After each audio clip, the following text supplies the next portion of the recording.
sudah ketemu Medina, ada fotonya, ada videonya, ada foto dengan wakil direktur rumah sakit itu di Cisarua, Bandung Barat, ada foto bersama dengan Kasubag Hukum yang menangani secara hukum kalau ada masalah.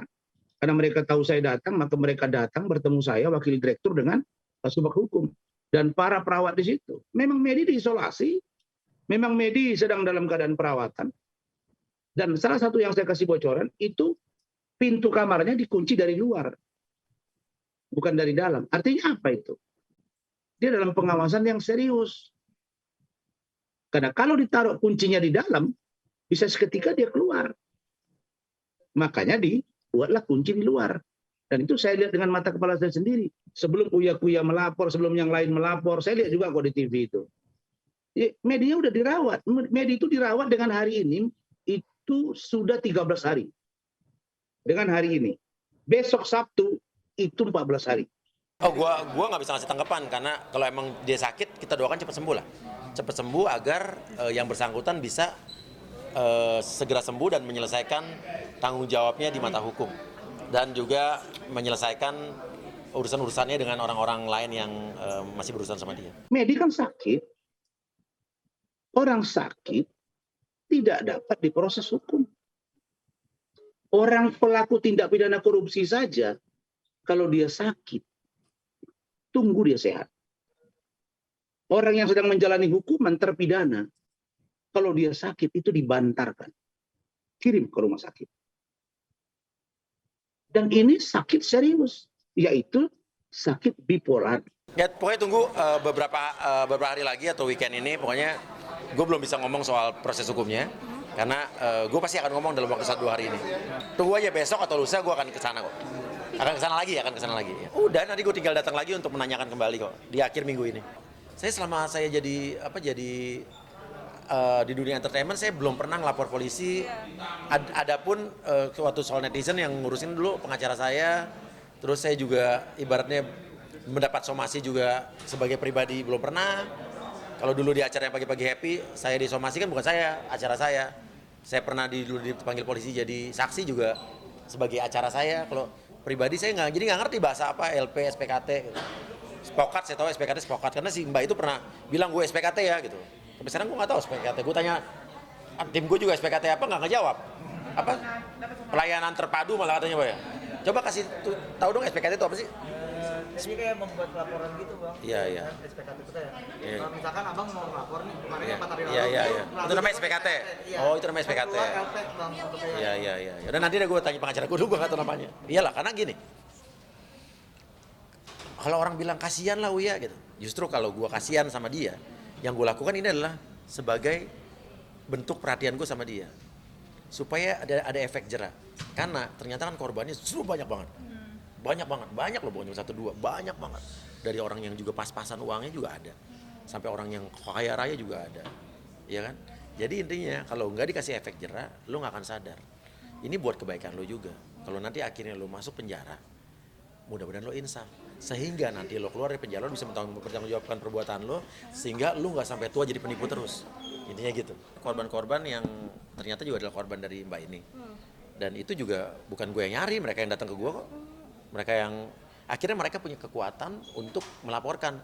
Ternyata semua hampir sama, modusnya sama. Mereka digertak, diancam, dibuat capek, dibuat lelah. Karena gini, ini kita bicara secara umum ya, penipu secara umum itu adalah dia mampu memainkan psikologis korbannya. Awalnya dengan bujuk rayu, lo bujuk, lo manis, udah dapat duitnya, terus lo udah nipu, pas saat dikejar, lo yang lebih galak. Nah, ada cara-caranya nih, cara-caranya adalah ngegertak, ngancem supaya korbannya takut. Akhirnya udah deh ikhlas. Atau dibuat capek. Ini Mbak ini memainkan semuanya nih. Dibuat capek adalah ya nanti ditransfer sama ini gua, sama cowok gua, sama kakak gua, terus-terusan. Oh iya nanti gua mau ke ATM, gua lagi sakit. Terus-terusan berhari-hari supaya mengulur-ulur waktu, supaya tidak ngelapor, tapi akhirnya capek. Dan pinternya dia adalah dia kebanyakan mayoritas ada yang MM-an juga ya, tapi rata-rata yang kena tuh puluhan juta sampai 100 juta lebih. Kenapa? Supaya dia membuat orang yang ditipu angka segitu itu akhirnya nyerah. Karena gini, kalau gue laporin, kalau gue ramein, effortnya akan bisa jadi kerugian gue 2 kali lipat. Jadi orang mendingan nyerah. Jadi dia pinter nih. Tapi kalau buat gue, sekarang kenapa gue mesti repot-repot begini? Gue udah kehilangan duit segitu. Ini kan butuh effort buat gue. Butuh tenaga, waktu, biaya. Ya gue nggak apa-apa deh. Yang penting ada efek jerak supaya orang-orang lain tidak tertipu lagi. Jadi gue justru demi melindungi orang-orang lain atau calon-calon korban lain yang jadi ada pembelajaran di sini. Sekarang kenapa gue mesti repot-repot begini? Gue udah kehilangan duit segitu. Ini kan butuh effort buat gue. Butuh tenaga, waktu, biaya. Ya gue nggak apa-apa deh. Yang penting ada efek jerak supaya orang-orang lain tidak tertipu lagi. Jadi gue justru demi melindungi orang-orang lain atau calon-calon korban lain yang jadi ada pembelajaran di sini. Gue kekeluargaan banget awalnya. Gue nggak ngomong di mana-mana sampai akhirnya beberapa hari dia mulai gancam gue, gertak gue, dia bentak gue di telepon, dan itu udah balik lagi ke masalah harga diri gue. Kuya dan yang lain-lain mau lapor lah. Saya kan tidak pernah melarang. Cuma saya sentuh hatinya, saya unggah perasaannya. Kalau mau lapor, tidak apa-apa. Saya koordinasi kok tiap hari sama keluarga medik. Dan minggu ini saya akan minta hasil dari diagnosa dokter. Kalau memang dia sudah sehat dan dinyatakan pulang, ya saya akan tampil bersama medik untuk menyelesaikan ini semua. Gangguan bipolar itu sebetulnya murni gangguan emosi, gangguan alam perasaan. Nah, bipolar itu ada 2 macam. Yang satu bipolar 1, kemudian bipolar 2. Bedanya apa? Kalau bipolar 1 itu gangguan utamanya pada emosi yang sangat senang luar biasa. Pikirannya loncat-loncat. Orangnya ide dari satu ide ke ide lain. Belum selesai udah keluar ide-ide yang baru. Kemudian orangnya ini biasanya sangat aktif. Bahayanya dia mudah terpengaruh dengan penggunaan alkohol, zat-zat yang berbahaya, judi itu. Kalau bipolar 2, gangguan utamanya juga emosi tetapi tidak seheboh atau seberat gangguan bipolar 1. Kalau bipolar 1 gangguannya itu sepanjang hari selama 7 hari. Kalau bipolar 2 itu gangguannya lebih ringan. Ide-idenya, waham kebesarannya tidak setinggi atau tidak sehebat gangguan bipolar 1. Dan biasanya berlangsung hanya 4 hari saja. Biasanya serangan ini cukup 1 kali, kemudian diikuti dengan gangguan depresi. Depresinya ini yang biasanya berlangsung lama dan berulang-ulang itu. Kalau emang dia sakit, kita doakan cepat sembuh lah. Cepat sembuh agar yang bersangkutan bisa segera sembuh dan menyelesaikan tanggung jawabnya di mata hukum. Dan juga menyelesaikan urusan-urusannya dengan orang-orang lain yang masih berurusan sama dia. Jadi cepat sehat, harus doain sehat dong. Tapi kalau total kerugian yang dialami ini seperti apa nih? Ya pokoknya kan sekarang kan ibaratnya kan yang digaung-gaungkan adalah sama pengacaranya adalah Uya cuma 65 juta aja. Ingat, ini bukan pinjam-meminjam. Dia nggak minjem duit sama gua, tapi dia menjual mobil fiktif. Mobil yang ternyata bukan punya dia. Dan gua udah DP senilai 100 juta. Ya, jangan diputar balikan, ini jadi pinjam-meminjam dan jadi 65 juta. Dan katanya emang dia udah transfer saya 10 dan 25, tapi saya masih menyatakan saya tidak mau menerima itu. Karena saya tidak minta dicicil, dari awal pun saya nggak minta dia nyicil. Saya minta dia bayar 100 juta. Karena gue nggak mau ini diputar balikan jadi seolah-olah ini pinjam meminjam segala macam.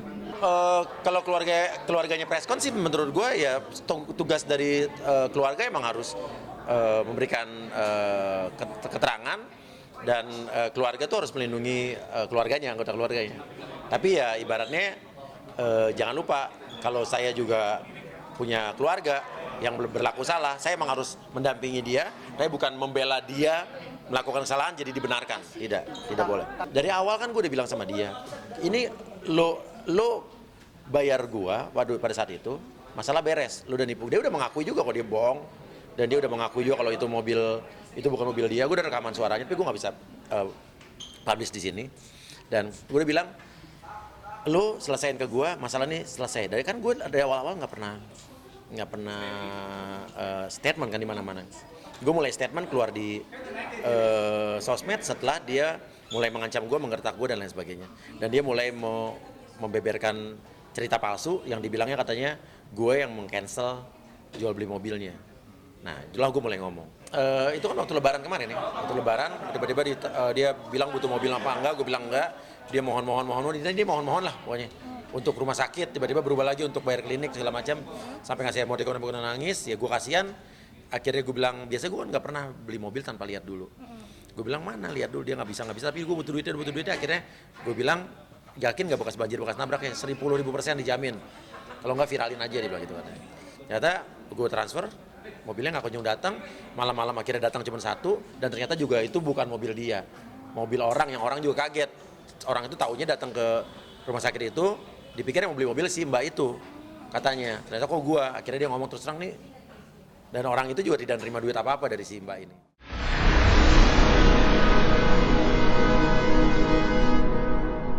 Jadi jangan lupa untuk subscribe Cumi Cumi. Ditekan ya tombol lonceng merahnya.